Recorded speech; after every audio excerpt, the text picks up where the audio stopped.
Hey, this is Sky. Welcome to my YouTube channel. You know, for years, I was getting bad advice from the wrong people. I never saw it.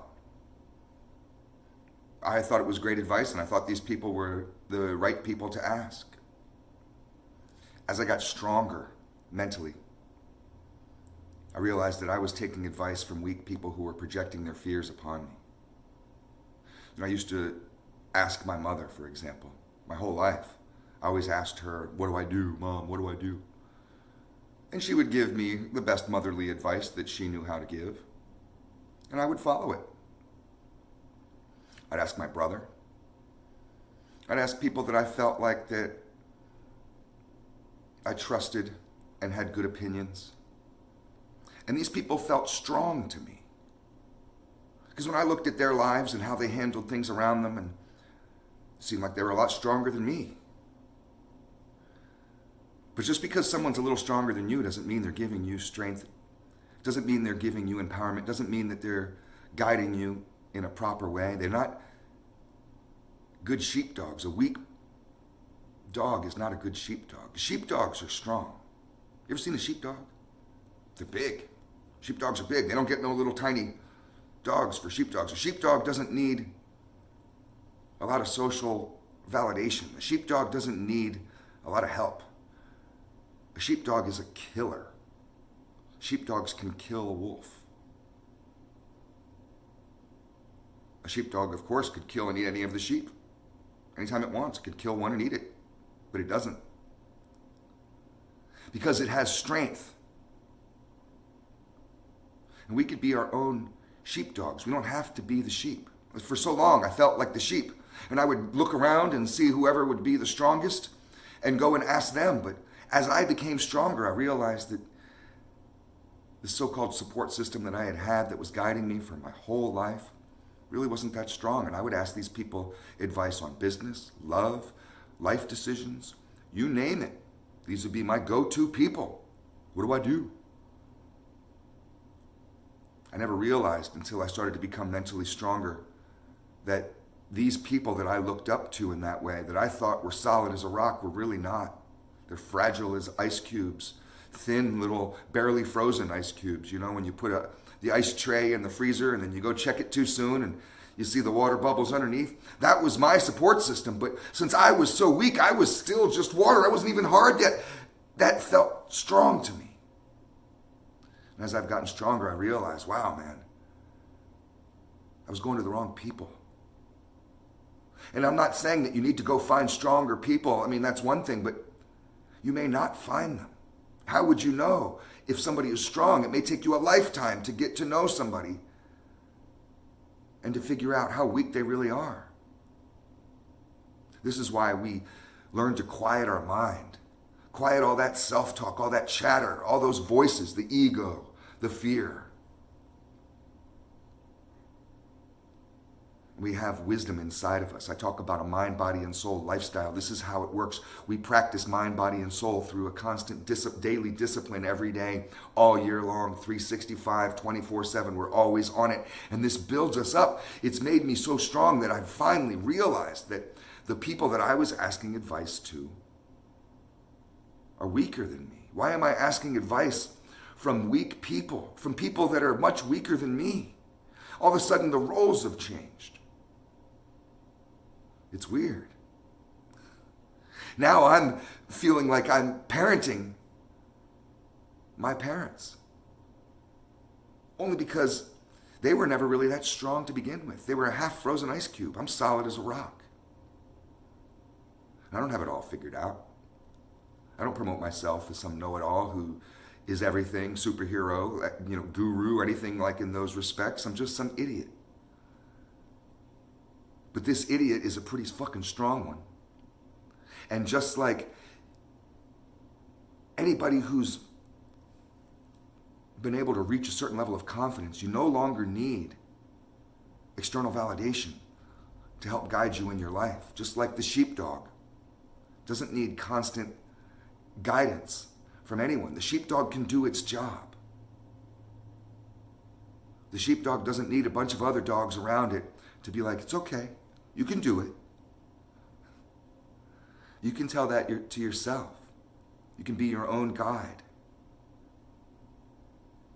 It takes confidence. You build that confidence through daily discipline, through mind, body, and soul practices. And you build up, and you slowly build up, like at the gym, because like when you first go to the gym and you start working out, maybe you haven't worked out in a long time, go in there feeling out of shape, feeling like a pussy. It can be intimidating, especially if you're at a real gym. Planet Fitness is usually just full of old people, but you go to like a real gym and it's going to be full of big dudes. Even the chicks are bigger than you. You see little tiny women over there squatting more weight than you could ever imagine. You just feel so weak. It can be embarrassing. A lot of people just want to run out of the room. They want to go find a weaker environment so that they could feel like they fit in more. But after the daily discipline of going,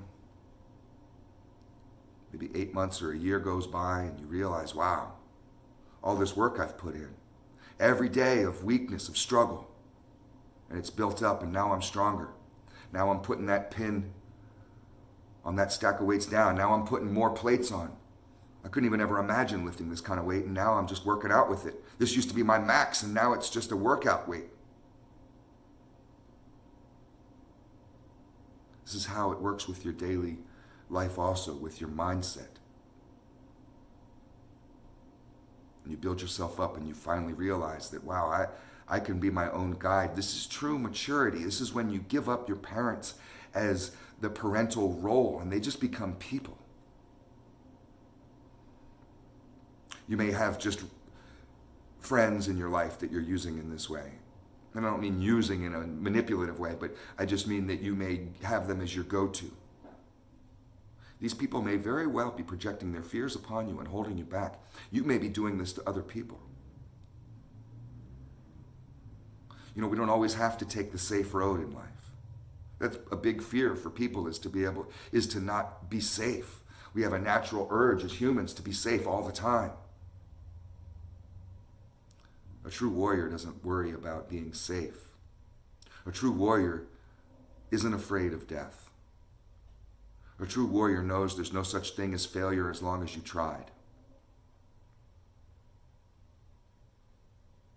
A true warrior doesn't need to constantly ask advice to others because he knows that a lot of people are just afraid. And they're just going to project those fears upon you. It's a good idea to learn how to become stronger for this reason. Because as we grow older and people die off around us, people go their own way, the people that we used to use as our support system go through their own dramas. Maybe they get tired of us constantly asking for advice. They just don't know. That can be frustrating when you're incredibly weak to ask advice to somebody who doesn't know, because you want them to know. You want them to tell you, tell me what to do, I'll do it. They don't know. They're weak and scared, just like you are. And the way to get over this is to build yourself up, to get over your fear of death, to get over your fear of failure, to realize there's no such thing as failure as long as you're trying. Just like at the gym, I realized there's no such thing as a bad workout as long as I'm up there trying. A bad workout is staying at home on the couch eating potato chips, watching TV. That's a bad workout.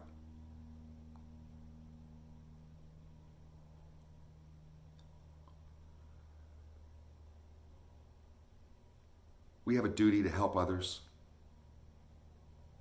You can't help people if you're coming from a place of weakness. In fact, you'll hurt people if you're trying to help people when you're incredibly weak and all you're going to do is project your own fears upon them. It can be awfully frustrating. You know, when I first started my business, my motorcycle shop, I've owned many businesses, but when I first started my motorcycle shop, Sinister City Motorcycles, out in Los Angeles, I was underfunded. I had no real training in the industry. I didn't even have a lot of time on two wheels. I wasn't even really what you call a biker. I just had this idea. And I don't know where it came from.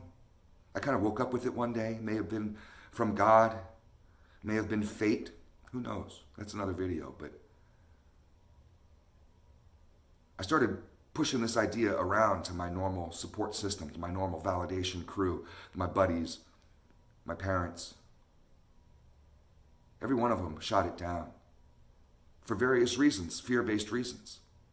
Because they didn't want to see me get hurt. They didn't want to see me fall too far. They didn't want to see something happen to me. This was coming from a place of love, but it was a fear-based love. It wasn't helpful. I got frustrated with that kind of advice because I'm stubborn and I wanted to do it, so I just went ahead and did it anyways. Took the risk. If I fail, I fail. If I fall hard, I fall hard. If I break both my legs on a motorcycle, so what? They'll heal. If I lose all my money in this business and end up flat broke, I've been homeless and clawed my way up from the streets. I could do it again. I'm not afraid to die because I've seen death.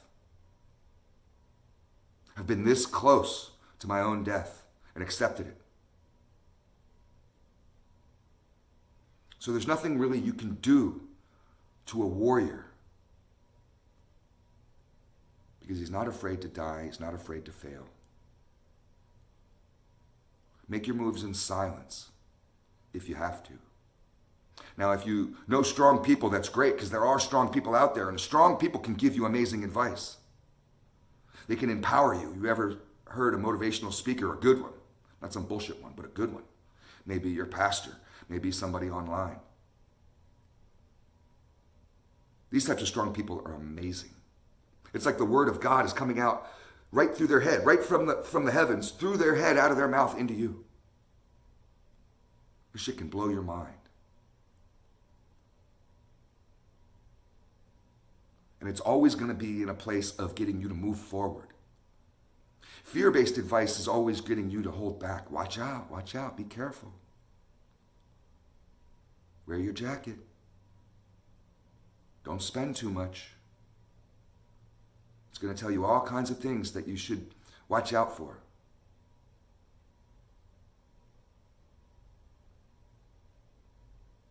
It's not helpful to follow weakness.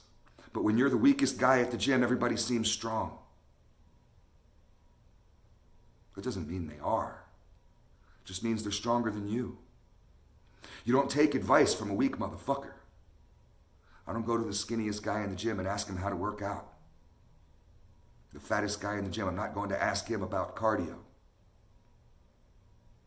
But I used to, because I was so weak myself, I didn't recognize what true strength was.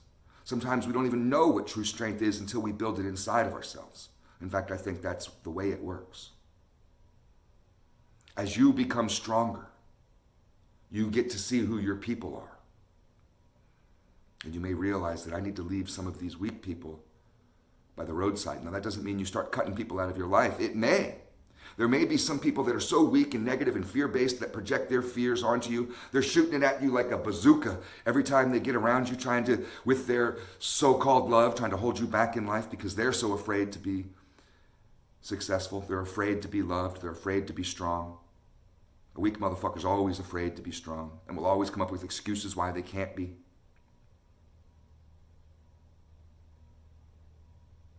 A strong person will empower you and encourage you and just give you nothing but reasons why you too can be strong.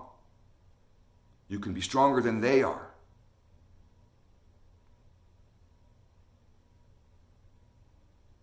So you have to be able to recognize who's projecting fear into your life and who's not. You want to do this with yourself. Are you projecting your fears onto your children? Are you projecting your fears onto your loved ones? Are you holding them back? Thinking that it's love, but you're really just afraid to take risks? I'll end the video here and I tell myself a mantra. I allow myself to take risks and chances. That gives me a mindset of a warrior,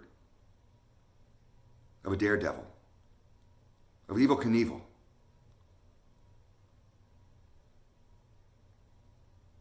And I'm not saying risk your own death. I'm saying don't be afraid of it.